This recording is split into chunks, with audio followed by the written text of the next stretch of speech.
कि अजीत हलचल ने डीह दशहरा में गया समस्तीपुर जिला में, तो एक ऐसा प्रवचन बोला जो कि अदालत इस नतीजे पर पहुंचा, व्यास अजीत हलचल को 376 के धारा लगाकर 1 मिनट में भीतरी ठेल दिया। सावरी अरे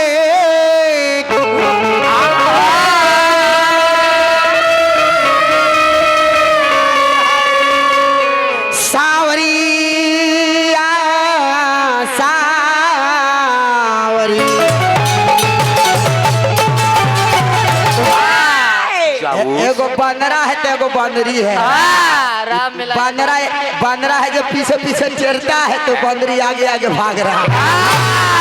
मर्दे कहीं तो वही तरह डाइस होला, डाइस देखिया बबुआ हो भैया कहे के बका कि समय समय के खेल है, समय है बड़ा सुहानी, समय के मारल है बरबार ज्ञानी,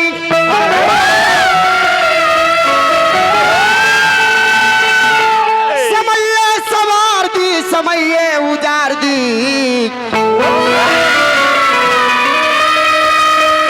ए बाबूजी आई समय आए दिन के हमें बुखार दी, समैया से राजा हरिचंद्र जी रहे दानी, आइल समैया उभैनी भिखारी, समैया छोड़ा दी साथ समैये के हटे बात, समैये के मार रहे बरबार। बाबूजी भैया ई मुंह से जौन आवाज निकल गई ई कबो लौटे के चीज ना है। एहे से एगो कवि गीत लिखले ह, कहले ह का मास्टर साहब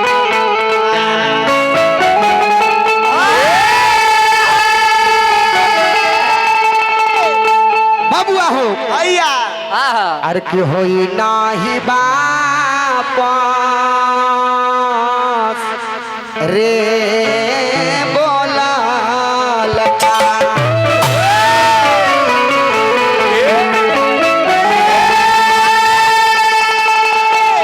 और होई नहीं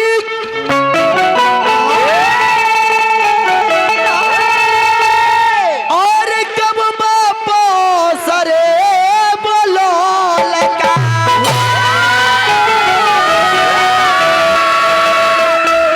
और होई नहीं और कब बापो सरे बोलो लगा। अजीत भाई अरे होई नहीं कब का न होई, अरे बोला लका बोला लका बोला नहीं कबो बाबा, बोला लका बोला नहीं कबो बाबा।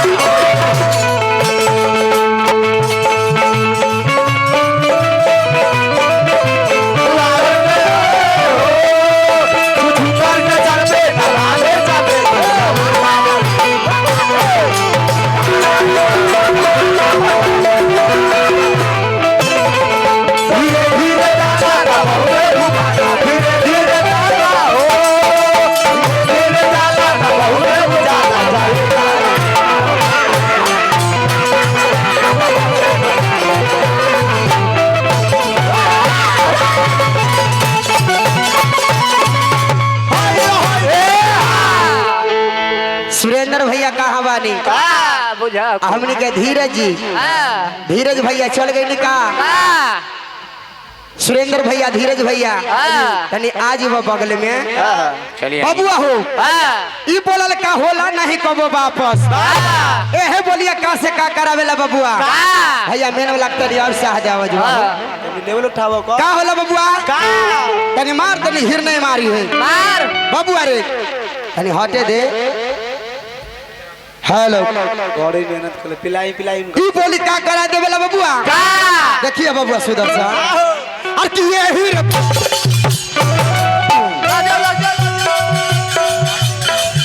यानी आप से आवो एकदम मार तो नहीं मार जोर से। मिजाज में हाँ, खूंटी बचाइए ना चनिया। हीरे बोलिया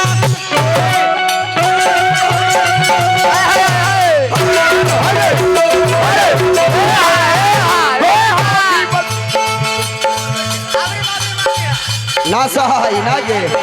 चोरी जाल दी खालती है बाल भाव। अरे ये हीरे बोलिया ए भैया भात खियाबे ए जीत भाई ए हिला तो खियाबे बोलल का ए हिला तो खियाबे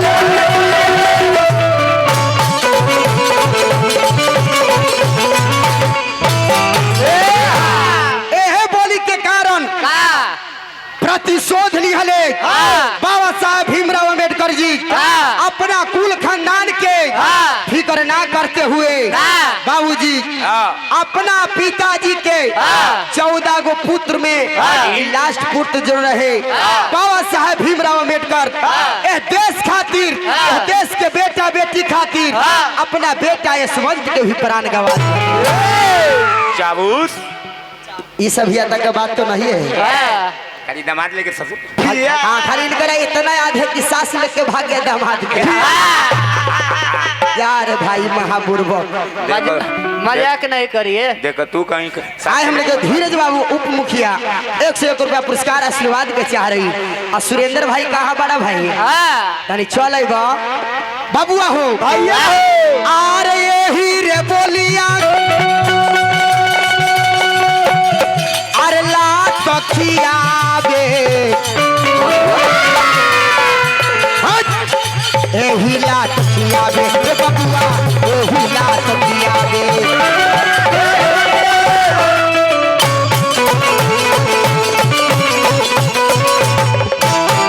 एहे बोलिया भात खियाबे एहे लात खियाबे बोलिए के कारण बबुआ का भइले अरे की बोलिए के कारण अहो राम गइले बनमा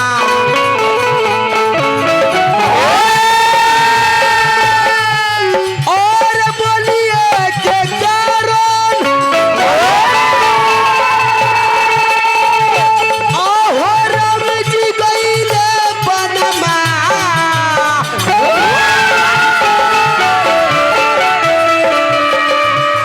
एक बोली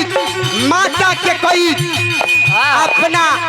चक्रवर्ती राजा दशरथ के वचन दिहले एगो बोली के कारण भगवान राजकुमार जे रहे रामचंद्र जी के बिना चप्पल जूता के वन में जाए के पड़ गई। अरे बोलिए के कारण अहो राम जी गइले वनमा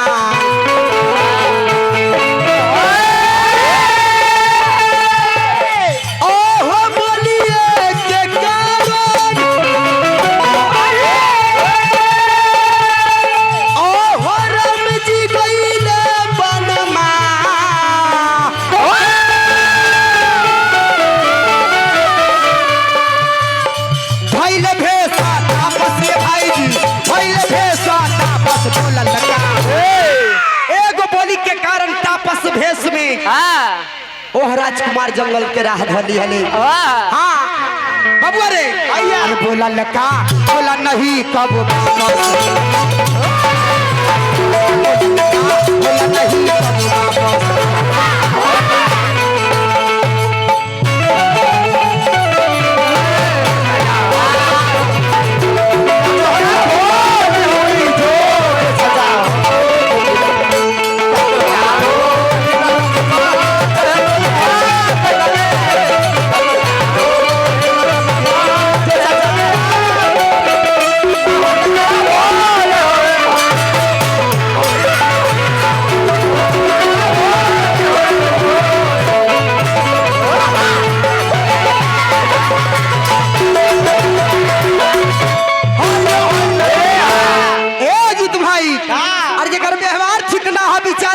नहीं अगर व्यवहार ठीक ना हो विचार बदल कर का होई जौन देश के भूमि बंजर बा ओकरा फार बदल के का होई ए भाई जौन रेडियो के जौन रेडियो स्पीकर में जब खराब बा ओकरा तार बदल के का होई ए जूली जूली खोजत के रह जा ढूंढत रह जा जब ये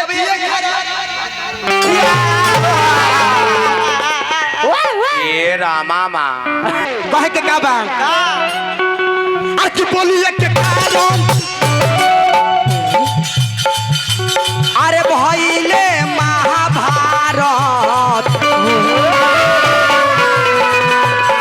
मारल गइले कारण मारल के भाई जी मारल गइले कारण मारल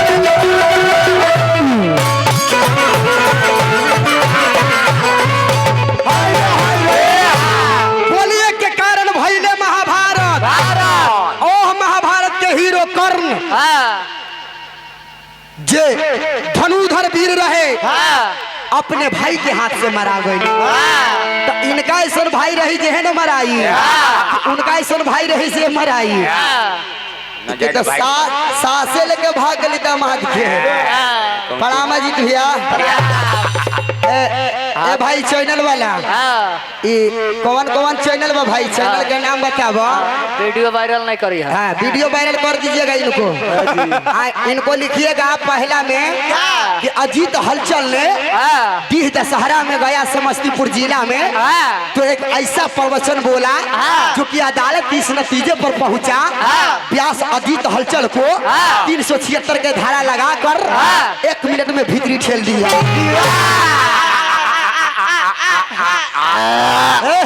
हमारा भी हमारा हमारा भी अरे भाई हंसे वाला बात बोल